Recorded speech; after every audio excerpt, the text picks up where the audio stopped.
और बड़ी खबर इस वक्त की आपको बता दें, अमेरिका ने भारत पर टैरिफ घटाया है। जी हां, बड़ी जीत भारत की। अमेरिका की तरफ से यह कदम उठाया गया। भारत अमेरिका के बीच अब 18% टैरिफ रहेगा। 25% से घटाकर 18% टैरिफ अमेरिका ने किया है। ट्रंप और मोदी के बीच बातचीत के बाद बड़ी खबर मिल रही है।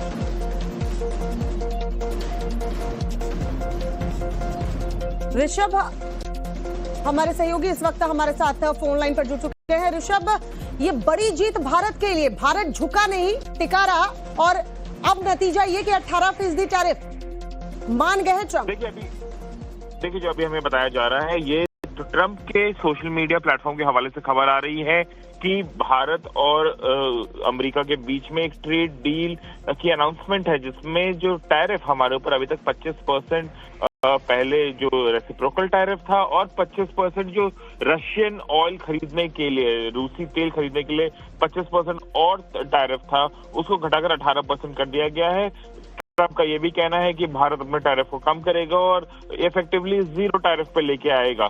अब इसमें कितनी सच्चाई है, किस तरीके से इसके मायने होंगे, क्या भारत की तरफ से क्या क्या छूट दी जाएगी, भारत को क्या क्या छूट मिलेगी, इसका डिटेल्स अभी बाहर नहीं आया है। भारत की तरफ से अभी इस कॉल की जानकारी पूरी तरीके से बाहर नहीं दी गई है। एक प्रेस विज्ञप्ति भी अभी हम इंतजार कर रहे हैं कि भारतीय प्रधानमंत्री कार्यालय से या विदेश मंत्रालय से आएगी। इस वक्त जो खबर आ रही है कि एक कॉल हुई है जिसमें डोनाल्ड ट्रंप और प्राइम मिनिस्टर नरेंद्र मोदी की बात हुई है। प्रधानमंत्री के बारे में बात करते हुए डोनाल्ड ट्रंप ने ये कहा है कि डोनाल्ड ट्रंप और प्रधानमंत्री मोदी ऐसे 2 व्यक्ति हैं जो चीजों को करना जानते हैं, जो कई नेता नहीं जानते हैं। अब यहाँ से भारतीय व्यापार में क्या बदलाव आएंगे, भारतीय एक्सपोर्ट जो यूएस के लिए होता है उसमें क्या बदलाव आएंगे, ये देखने वाली बात होगी। लेकिन इस वक्त की बड़ी खबर ये है कि भारत यूएस के बीच में एक ट्रेड डील अनाउंस हुई है। क्या ये मिनी ट्रेड डील है, क्या ये फर्स्ट ट्रांच है या एक ये लॉन्ग स्टैंडिंग डील है, इसके बारे में अभी हमें इंतजार करना होगा समझने के लिए कि भारत उस पर क्या पक्ष रखता है और किस तरीके से चीजें आगे बढ़ेंगी। अभी काफी कम इंफॉर्मेशन जो है वो अभी बाहर आई है। हमें और इंफॉर्मेशन का इंतजार करना पड़ेगा, क्योंकि पहले भी हमने देखा है कई तरीके से जब वॉशिंगटन से कोई बात कही जाती है और जब भारत से कोई बात कही जाती है तो उसमें काफी अंतर होता है। तो हमें इंतजार करना होगा कि किस तरीके से ये डील आगे बढ़ेगी। क्या ये 2-3 महीने की बात है और उसके बाद बड़ी डील के ऊपर बात होगी, या ये अगले कई सालों तक रहने वाली है। तो अभी इस डील की टेन्योर के बारे में, इस डील की मैग्नेटिक के बारे में हमें और जानकारी लेने के लिए इंतजार करना होगा। बिल्कुल ऋषभ, अभी इंतजार करना होगा कि आखिर जो बातचीत हुई है उसमें किन किन मुद्दों पर बातचीत हुई है। लेकिन जो एक्स पर पोस्ट किया गया है, अभी भी हम एक दिखा रहे हैं एम्बेसडर सर्जियो गोर का पोस्ट, जिसमें लिखा है president Trump just spoke with prime minister Modi, stay tuned. यानी और भी जानकारी जो है वो आने वाली है। लेकिन ऋषभ, अगर इसको देखे, ईयू के साथ जो मदर ऑफ ऑल डील्स हुआ है उसके पहले भी अमेरिका का जो रुख था और उसके बाद लगातार अमेरिका की तरफ से, प्रेसिडेंट ट्रंप की तरफ से बयानबाजी जो है वो हो रही थी। कभी एक्स पर वो पोस्ट कर रहे थे और एक पोस्ट हाल फिलहाल में भी देखने को मिला है जो इंडिया गेट को लेकर उन्होंने किया है। इसके बारे में अगर आपको जानकारी हो, जिसको बेहद खूबसूरत बताया इंडिया गेट की तस्वीर पोस्ट करते हुए, तो ये सब भारत को लेकर उनका नजरिया बदलता हुआ नजर आया और उसके बाद ये खबर। बिल्कुल, देखिए जो इंडिया गेट की तस्वीर डोनाल्ड ट्रंप ने अपने सोशल मीडिया प्लेटफॉर्म ट्रूथ पे पोस्ट की है, उसका एक बैकग्राउंड है। जिस दिन सर्जियो गोर इंडिया आए थे, जिस दिन उन्होंने अपना कार्यभार संभाला था, उस दिन उन्होंने बहुत सलीके से बताया था कि किस तरीके से जब वो दिल्ली में घूमते हैं तो उनको लगता है कि जो वॉशिंगटन का सपना, जो वॉशिंगटन में नई इमारतों का, नई मॉन्यूमेंट्स का सपना डोनाल्ड ट्रंप देखते हैं, वो किस तरीके से दिल्ली से काफी करीब है। तो डोनाल्ड ट्रंप ट्रंप मॉन्यूमेंट बनाना चाहते हैं वॉशिंगटन में भी, और वो कहीं ना कहीं इंडिया गेट से मिलता जुलता होगा, इसलिए वो पिक्चर पोस्ट की गई थी। लेकिन ये दर्शाता है कि अब थोड़ी गर्माहट यहाँ से आएगी। जिस तरीके से हमने पिछले 1-1.5 साल में विवाद देखा है वॉशिंगटन और दिल्ली के बीच में, वो यहाँ से सुधार उसमें होने की गुंजाइश है।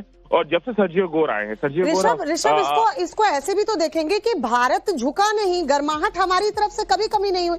हमने कभी भी की किसी तरह की कोई आपत्तिजनक बयानबाजी नहीं की। हालांकि पाकिस्तान से जिस तरह से हमारा संबंध चल रहा था और जो पिछले दौर में हुआ, उस पर अमेरिकी राष्ट्रपति लगातार एक मंच से नहीं कई मंच से बोलते हैं। इंडिया ने इसका खंडन भी किया कि हम पाकिस्तान से जो हालात थे इसलिए नहीं रुके कि अमेरिका ने दखल अंदाजी की। बावजूद इसके बार बार राष्ट्रपति ट्रंप कह रहे थे। तो गर्माहट कभी भी या दोस्ती जो है, जो मोदी और ट्रंप के बीच रही है, हमारी तरफ से, इंडिया की तरफ से कमी देखने को नहीं मिली। लेकिन एक बड़ी बात यह कि अमेरिकी दाल को लेकर 30% निर्यात लगाया गया है, इंपोर्ट ड्यूटी बढ़ाई गई। बावजूद इसके अगर ये ट्रेड डील होती है तो यहाँ अमेरिका झुक रहा है, वो दिख रहा है। बिल्कुल, देखिए एक चीज तो हमें माननी होगी कि जिस तरीके से भारत ने इस पूरे मुद्दे पे कूटनीति का प्रदर्शन किया है, चुप रहे, कोई वाद विवाद या बयानबाजी नहीं की गई, जिस तरीके से एक मैच्योरिटी के साथ इस पूरे प्रकरण में भारत ने अपने आप को दिखाया है, इससे एक चीज तो साफ है कि जो भारत की कूटनीति थी उसकी आज कहीं ना कहीं जीत हुई है। छोटी ही सही लगे एक जीत हुई है कि किस तरीके से डोनाल्ड ट्रंप को के साथ ट्रेड, बिजनेस या एक तरीके से डिप्लोमेटिकली डील किया जा सकता है। बिल्कुल ऋषभ, अगर हम देखें तो जिस तरह से अमेरिका धमकी भरे लहजे में कह रहा था 25 नहीं 50% टैरिफ देना होगा, रशिया से तेल ना खरीदे, इस पर भी भारत नहीं माना कि रक्षा करना जानते हैं और सबसे पहले प्रधानमंत्री ने कहा कि देश की जनता है, उनके हितों की रक्षा करना। और ये हमने देखा भी ऋषभ, अमेरिका चाहता था कि एग्रीकल्चर में और डेयरी उत्पाद में एंट्री दी जाए, इंपोर्ट ड्यूटी कम की जाए और अमेरिका की एंट्री हो। लेकिन भारत जानता है कि अगर एग्रीकल्चर और डेयरी सेक्टर में एंट्री अगर मिल जाती है तो जाहिर सी बात है कि हमारे अन्नदाता और जो डेयरी उत्पादों से जुड़े लोग हैं, जो रोजगार है, उनके तबाह हो जाएंगे, क्योंकि ये फार्मर्स, अमेरिकी फार्मर्स के आगे नहीं टिक पाएंगे। और इस पर भी भारत जो है अडिग रहा कि वो नहीं खोलेगा बाजार अमेरिका के जेम सीड्स के लिए। और अगर उसके बावजूद ये खबर बिल्कुल पुख्ता है, 18% टैरिफ पर अमेरिका माना है, तो जाहिर सी बात है ये बहुत बड़ी जीत भारत की। देखिए, अब इसमें अभी हमें थोड़ा इंतजार करना पड़ेगा।